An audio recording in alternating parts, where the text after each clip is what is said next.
Hi everyone and welcome along. Today we're going to paint another lovely seasonal flower, the Gladiolus, or Gladioli as we most commonly refer to them because we always see them in a lovely bunch. So grab your paints and let's get started. Hi everyone. I don't know why I say hi everyone when I've just said hi everyone in the intro, but it's nice to say hello again. So I have just put a bit of washi tape down on my piece of paper because I thought it would be really nice for these gladioli to sort of paint them and have a nice sort of sharp base off the bottom. It's just another way of painting things. We're going to do it in a slightly loose style, a style that would be really nice for like a card design or something. So what I'm going to do is I'm just going to sort of draw in a few lines which are going to give us some nice little sort of stems for our gladioli. That's all we need for that. And then we're going to paint in a sort of a fairly loose style today. And the flowers I'm going to do, I really like the Whitney gladioli. I was doing some research online of the different brands, different species, different types of gladioli flower, because of course there are so many different types, and the Whitney one really appealed to me. But this is just it's quite a loose style painting, so we're not going really into fine detail. But what I am doing just out of shot here, I'll bring it down, is a little bit of permanent rose mixed with yellow ochre. Is one of my new favourite flower petal colour combinations. It makes a really lovely blush. So I'm just mixing that up. I've also got my Sap Green, my green gold and my Alizarin Crimson woken up. So if you get all those ready and then we can get started.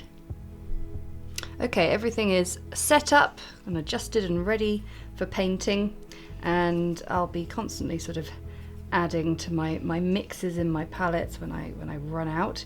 But on the whole, we're just gonna get started. So I've got a size 2 pointed round brush and really dilute paint on my brush, and I'm just going to get started. So I'm going to work my way up each of these flowers, each of these stems, painting in lovely gladiolus flowers. And a gladiolus flower has 6 petals.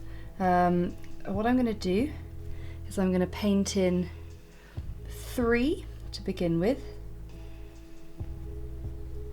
and there are, like I say, there are many different types of gladiolus out there, but on the whole the petal seems to sort of have a little bit of a sort of bit of a point, more from the way that the petal kind of frills out, but there's usually some kind of colour blend going on. So as you can see there, I've not sort of tidied that up, I've not tidied any of these bits up. I want the petals to have a nice loose wayward charm to them. That was just a little drop of Alizarin Crimson in there. So, and now I'm going to pop in another one.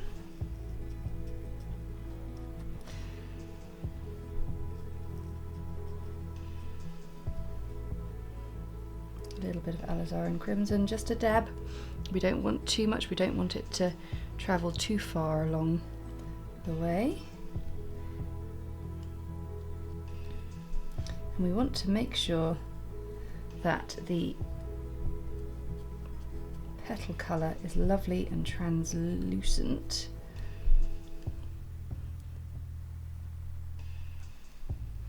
And even when you put that dab of colour in, it's not going to travel too far, because the petals, although they are translucent, they're not sort of sopping wet and crazily overloaded with puddles of water. Okay, I'm going to start one down here.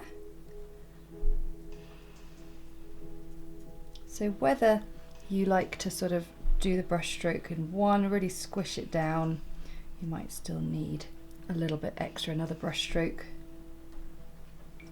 Keep really cleaning that brush off every time you start a new one. And then we're gonna just see if we can get in another one here. Flowers off to the side. We're not gonna see the whole of the 3 petals, but we'll still see little bits.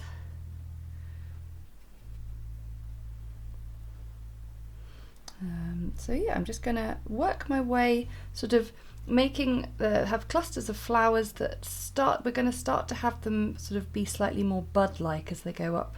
So keep your actual open flowers fairly low to the base of your stems.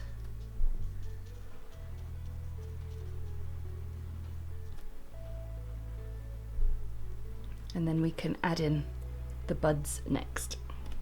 Now I've sort of filled up the stems, the sort of lower part of the stems, with 3 petaled flowers. There's 1 or 2 just on the side where you don't see the full thing, but now we've let those dry, and I can now place in the second round of petals. Now, interestingly, it feels a bit like this second round of petals feels a little bit different. I feel they're a little bit wilder, a little bit frillier. So I'm painting them with more sort of loose brush strokes, as you see, allowing more of the tip of the brush to just be not sort of smoothed off and rounded off. So as you can see, not too much water on the brush. Let's do one down here. So I'm just allowing the brush to sort of splay out a little bit more like a fan or a scallop shell.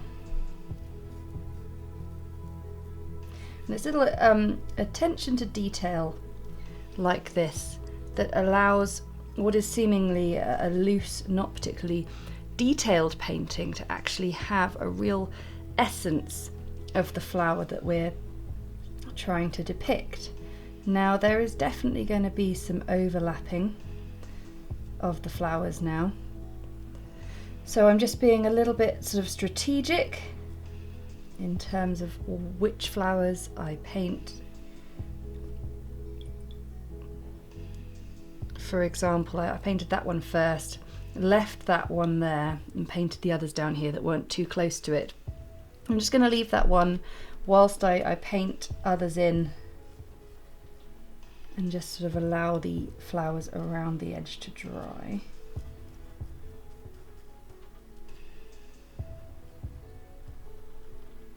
But what's going to happen, and we can see almost immediately with this one, is those crisp edges from where the translucent paint has dried, and the little bit of colour there was there has flooded to the edge and made almost like a really fine outline, which if you tried to paint that by hand, I mean, well, good luck to you. I don't think there's a fine paintbrush in the land that could capture such beautiful crisp edge, as well as if you just allow the translucent watercolour to just do its thing. A lot of my style of painting is all about that.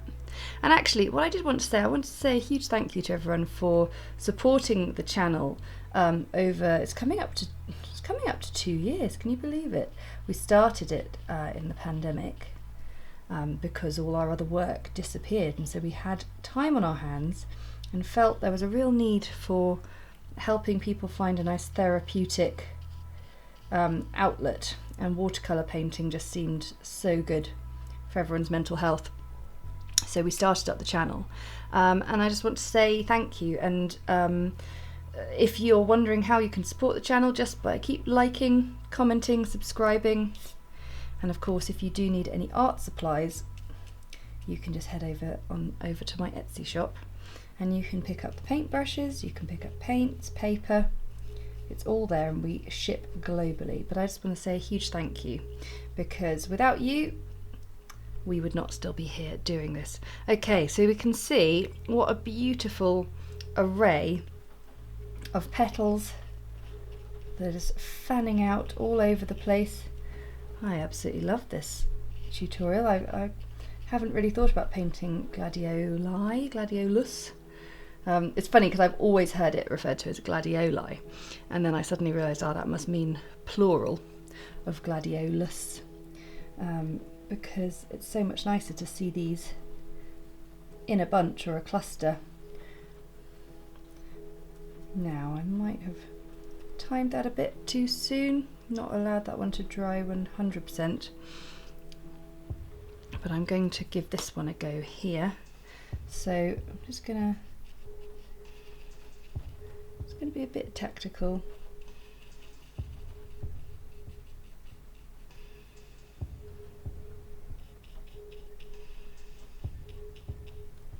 So having painted over the top, putting my colours in, we've now just gradually got a beautiful crisp set of flowers just drying, and of course they're going to end up like that. Some are still looking a little bit sort of wet as they blend, but it's looking really nice. Okay, so we need sort of the rest of the stems are going to have budding flowers that haven't quite reached full openness.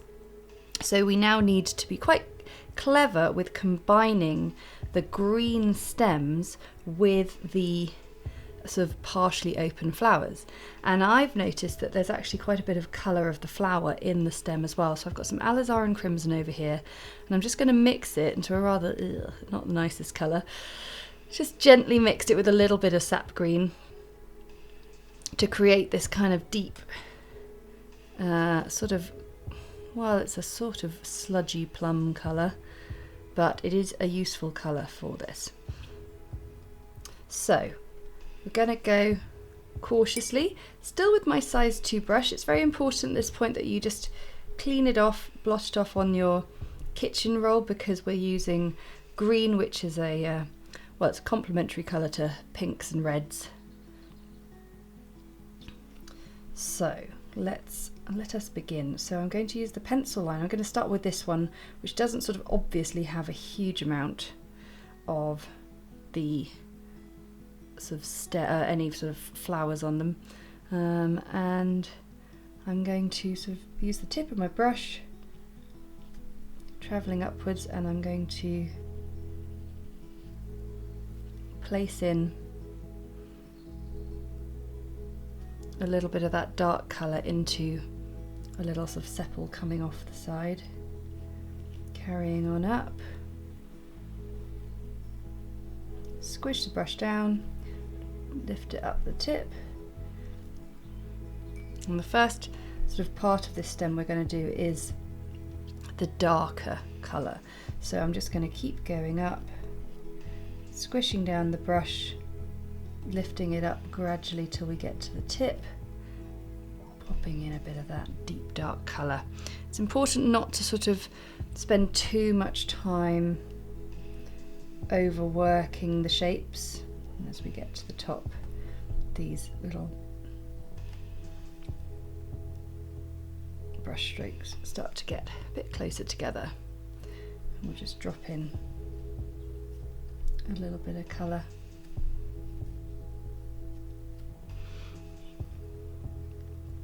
So that's the sort of the simplest version of one that hasn't quite fully come out yet. But this time, over here, I am going to start painting up the stem. So we're going to sort of come from behind that petal.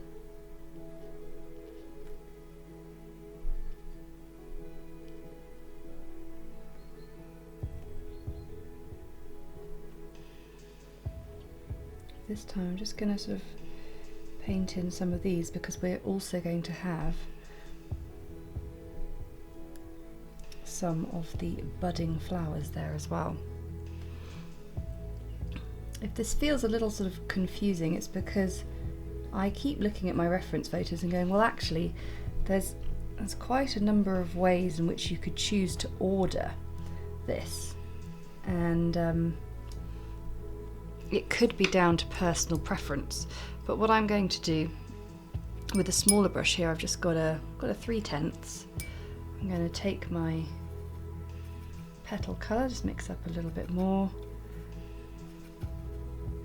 and I'm just going to do some gentle little brush strokes, allowing there to be the tiniest bit of blend, bleed in from the green onto the flower, but not too much. But it helps just demonstrate actually how much of the colour of the petals is lurking there in the stem. So that's rather nice. I'm just going to let that dry before we fill in the rest of the stem, because you want to control how much bleed happens. Let's do another one down here and show you again. So some of this greeny colour, so following up the line of the stem, coming from behind the flower. If you feel like it's gone too sludgy, add in a little bit of green, or vice versa. You could start with a bit of green and add in a bit of the Alizarin Crimson.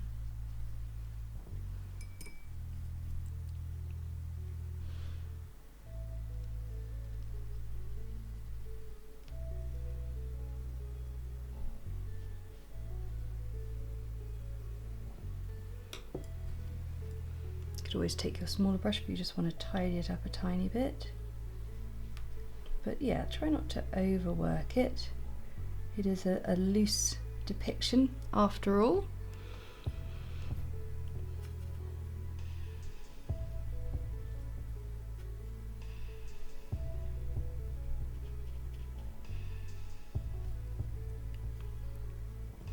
Of course, you could always paint in an extra little bit of stem and everything behind the main flower. Okay, so we're going to fill in the rest of those and then do the finishing touches. So I'm just finishing off all the green bits and now also adding in the stems. And what's lovely is painting down onto that washi tape means that we are getting a lovely clean line. And also what I'm doing is just doing a few little leaves that are just overlapping over the top of some of our flowers.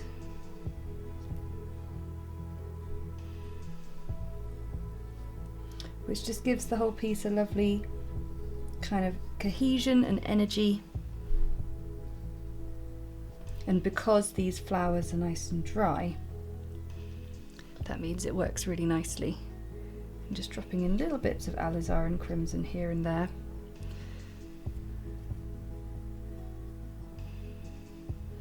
So I'm just tracing down, making sure I've not forgotten about any stems. There's one there just in the background. If you find you want a bit more control, you could always go down to a smaller brush at this point. Just be wary though that it will take you a few more brush strokes to complete things. And then, just for good measure, if you want a few extra little sort of looking like sort of blades of grass maybe, or extra little lines of green, little shoots, to just help with the composition. But I think that's really lovely. So we've just got a little bit of detail that we can do now, which you know is something I absolutely love. So I've got a little bit of bit more permanent rose just mixed in to the to my petal mix there, and I'm just going to add in a few brush strokes here and there into those little opening buds, just to sort of give a sense of the unfurling petals. So it's sort of trying not to be too neat with it, almost dry brushing my way in actually. You can see just allowing the roughness of a fairly low angled brush, a brush angled low to the page, can give those lovely pink petals. Okay, the other thing we can do is just get a bit of this green gold mixed in with sap green, just get a slightly more yellowy green to give one or two fresher little sepals because looking at the my reference photo, which I highly recommend you always do, even if you're following along with me in a tutorial, have a look at the real thing, whether you're lucky enough to have the real flowers in front of you. Oh dear, just smudged my hand over something. Well, never mind. Yeah, that looks pretty nice. And then lastly, we could do a little something in the centre of the flowers here. They do have little stamen, little sepals. However, I don't want you to sort of focus too hard on that to potentially ruin the beautiful kind of looseness of the piece, but a little bit of Alizarin Crimson. Just a few sort of dashes in the centre. You sort of quite concentrate.